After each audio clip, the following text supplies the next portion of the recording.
पंतप्रधान माननीय नरेंद्र मोदीजी आणि वित्त मंत्री श्रीमती निर्मला सीतारामनजी यांचे मी मनापासून आभार मानतो की मध्यम वर्गाकरता एक ड्रीम बजेट त्यांनी दिलेलं आहे आणि अपेक्षेपेक्षा अधिक म्हणजे इन्कम टॅक्सची लिमिट थेट 7 लाखावरनं 12 लाखापर्यंत नेलेली आहे।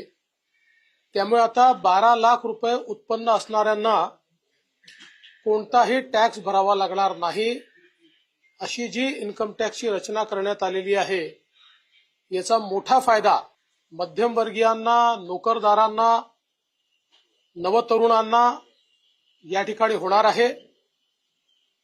याच्यामुळे एक मोठं डिस्पोजेबल इन्कम हे मध्यमवर्गीयांच्या खिशात येणार आहे आणि ते जे काही इन्कम आहे ते खर्च केल्यामुळे देशामध्ये मागणी किंवा डिमांड ज्याला म्हणतो ती देखील मोठ्या प्रमाणात वाढणार आहे, ज्याचा उपयोग देशाच्या एमएसएमई क्षेत्राला मोठ्या प्रमाणात होणार आहे, त्यातनं रोजगार निर्मिती देखील होणार आहे। त्यामुळे मला असं वाटतं की या अर्थसंकल्पामध्ये अतिशय बोल्ड स्टेप ज्याला आपण म्हणू शकतो, अतिशय धीरानं घेतलेला अशा प्रकारचा हा निर्णय निश्चितपणे भारताच्या आर्थिक इतिहासातला मैलाचा दगड ठरेल असं माझं मत आहे।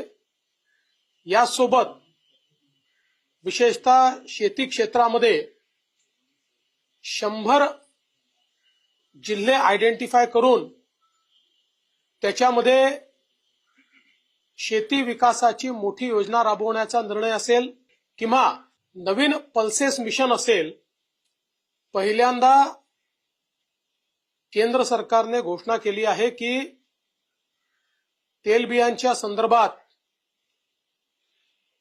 जी काही व्हॅल्यू चेन तयार होईल त्याच्यामध्ये 100% खरेदी केंद्र सरकार करणार आहे आणि हमीभावाने करणार आहे।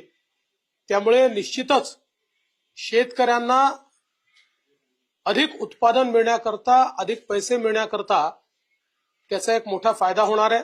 मासेमारी करणाऱ्यांकरता देखील जी काही क्रेडिट लिमिट 3 लाखाची होती ती 5 लाख बिनव्याजी करण्यात आलेली आहे, ज्याचा फायदा मोठ्या प्रमाणात होईल